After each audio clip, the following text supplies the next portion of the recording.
సంవత్సరంలోనే 5,000 కోట్ల రూపాయలు పోలవరం ప్రాజెక్టు పైన ఖర్చు పెట్టి 60% వరకు పురోగతి సాధించి పుష్కరాల కల్లా గోదావరి పుష్కరాల కల్లా జాతికి అంకితం చేసే విధంగా పోలవరం ప్రాజెక్టు నిర్మాణం వేగవంతంగా సాగుతోంది. ప్రజల రాజధాని అమరావతి కోసం 57,000 కోట్ల రూపాయలతోటి 98 ప్రాజెక్టులు ఆల్రెడీ గ్రౌండ్ అయిపోయి వేగవంతంగా ముందుకు సాగుతున్న తరుణంలో ప్రజలకి మనం చేయాల్సిన అనేక అభివృద్ధి కార్యక్రమాలు, మౌలిక సదుపాయాలు వీటిపైన దృష్టి పెట్టడమే కాకుండా దేశంలో మొట్టమొదటిసారి రాయలసీమ ప్రాంతంలో హార్టికల్చర్ హబ్ తీసుకురావడానికి కోసం గౌరవ ముఖ్యమంత్రి గారు చేసిన కృషిని, అందులో ప్రత్యేకంగా భారతదేశ ఆర్థిక మంత్రి నిర్మలా సీతారామన్ గారికి ప్రత్యేకంగా ధన్యవాదాలు తెలుపుకుంటూ ఈ రాయలసీమ హార్టికల్చర్ హబ్ ద్వారా, ఉద్యాన పంటల ద్వారా మన రాష్ట్రానికి గణనీయంగా ఆదాయం పెరిగే విధంగా ఒక మార్పు తీసుకురాగలుగుతాం. ఆ ప్రాంతంలో ఇతర ప్రాంతాలతో పోటీ పడే విధంగా ఈరోజు రాయలసీమలో మార్పు వచ్చింది. నీతి ఆయోగ్ సహకారంతో, వారిచ్చిన సూచనలతోటి ఆంధ్రప్రదేశ్లో ఈ రోజున 3 ఎకనామిక్ గ్రోత్ కారిడార్స్ని ఏర్పాటు చేసి అన్ని ప్రాంతాల్లో కూడా అభివృద్ధి కార్యక్రమాలు జరిగే విధంగా, భవిష్యత్తులో మన బిడ్డలకి ఖచ్చితంగా ఉపాధి కల్పించుకునే విధంగా, పెట్టుబడుల్లో కూడా ఎక్కడ కూడా పొరపాటు లేకుండా ఉండే విధంగా, పెట్టుబడులు ఆహ్వానించే విధంగా స్పీడ్ ఆఫ్ డెలివరింగ్ గవర్నెన్స్ అని గౌరవ ముఖ్యమంత్రి గారు ఒక స్లోగన్ తీసుకొచ్చారు. దాన్ని నిజ రూపంలో తీసుకురావడానికి కోసం డేటా లేక్ ఏర్పాటు చేసి దాదాపు 36 శాఖల నుంచి 900 సేవా కార్యక్రమాలు మీ సేవ వాట్సాప్ గవర్నెన్స్ ద్వారా ఈరోజు అందిస్తున్నాం. ఈ సందర్భంగా మనస్ఫూర్తిగా ఐటీ శాఖ మంత్రి నారా లోకేష్ గారిని అభినందించాలి. ఆయన కూడా పెట్టుబడుల విషయంలో, రాష్ట్రంలో పరిశ్రమలు వచ్చే విషయంలో ఆయన చేస్తున్న కృషిని జనసేన పార్టీ నుంచి మనస్ఫూర్తిగా మేము ఈ సందర్భంగా అభినందిస్తున్నాం.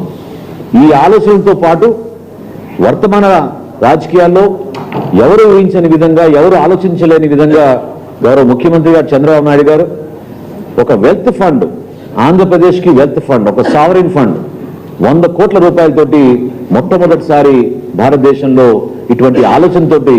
ఆయన ప్రతిపాదించిన ఈ సావరిన్ ఫండ్ని బడ్జెట్లో ప్రవేశపెట్టడం అనేది మనస్ఫూర్తిగా మేము అభినందిస్తున్నాం. ఖచ్చితంగా ఒక భరోసా కల్పించే విధంగా పారిశ్రామికవేత్తలకు, వ్యాపారవేత్తలకు, ఔత్సాహిక పారిశ్రామికవేత్తలకు మన ఆంధ్రప్రదేశ్లో ఒక అడ్రస్గా, ఒక చిరునామాగా మారి వేగవంతంగా వాళ్ళకి ప్రపోజల్స్ అన్ని కూడా క్లియర్ చేసే విధంగా ఈ ఇన్వెస్ట్మెంట్స్ని ఇన్వైట్ చేయడానికి కోసం తీసుకున్న నిర్ణయాన్ని మనస్ఫూర్తిగా మేము అభినందిస్తున్నాం. రాష్ట్రంలో ప్రత్యేకంగా మా పంచాయతీరాజ్ శాఖ మంత్రిగా, ఆంధ్రప్రదేశ్ రాష్ట్ర ఉప ముఖ్యమంత్రిగా పవన్ కళ్యాణ్ గారు ఎన్నడూ లేని విధంగా ఒక డెమోక్రాటిక్ ప్రాసెస్ని గౌరవించుకుంటూ గ్రామ సభలు నిర్వహించడమే కాకుండా వాటి బలోపేతం కోసం, ప్రజాస్వామ్యాన్ని నిలబెట్టడానికి కోసం రాష్ట్ర వ్యాప్తంగా పంచాయతీరాజ్ శాఖని ఏ విధంగా ఆయన ముందుకు తీసుకొస్తున్నారో, మౌలిక సదుపాయాల విషయంలో, వసతుల విషయంలో మీరందరూ కూడా చూస్తూనే ఉన్నారు. ఆ గుర్తింపు తీసుకొచ్చే విధంగా చేసిన కృషికి ఈ బడ్జెట్లో 22,942 కోట్ల రూపాయలు కేటాయించడం అనేది మనస్ఫూర్తిగా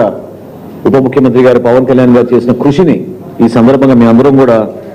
ఆయన్ని అభినందిస్తున్నాం. వ్యవసాయ రంగం పైన ఏ విధంగా రైతు అనే ఒక గొప్ప వ్యక్తి, ఒక మూల స్తంభంగా మన ఎకానమీ కోసం నిలబడుతున్నారో దాన్ని గుర్తించి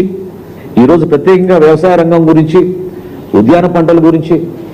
ఏ విధంగా గ్రామీణ ప్రాంతాల్లో రైతాంగాన్ని కాపాడుకోవాల్సిన చర్యలు ప్రభుత్వం తీసుకోవాలో దానిపైన మన వ్యవసాయ శాఖ మంత్రి అచ్చెన్నాయుడు గారు ప్రత్యేకంగా బడ్జెట్ ప్రవేశపెట్టారు. దాదాపు 53,752 కోట్ల రూపాయలతోటి ఆయన వ్యవసాయ రంగంలో తీసుకొస్తున్న అనేక కొత్త ఆలోచనలు, ప్రోత్సాహకాలు, 50 రోజుల్లో వ్యవసాయ రంగంతో పాటు ఉద్యాన పంటలు, ఆక్వాకల్చర్, ఫిషరీస్, అదేవిధంగా యానిమల్ హస్బెండరీ పైన కొత్త ఆలోచనలతోటి ఏ విధంగా ఒక మార్పు తీసుకొస్తున్నామో వీటన్నింటి కూడా వివరించారు. కాబట్టి వీటితో పాటు గౌరవ మంత్రివర్యులు దుర్గేష్ గారు పర్యాటకం గురించి వివరిస్తారు. అందులో వచ్చిన పెట్టుబడులు ఏ విధంగా ఉపాధి కల్పిస్తాయో మన రాష్ట్రానికి ఖచ్చితంగా మనం ఒక ఆలోచనతోటి కష్టపడి వేస్తున్న మన అడుగుల్లో, మన ప్రయాణంలో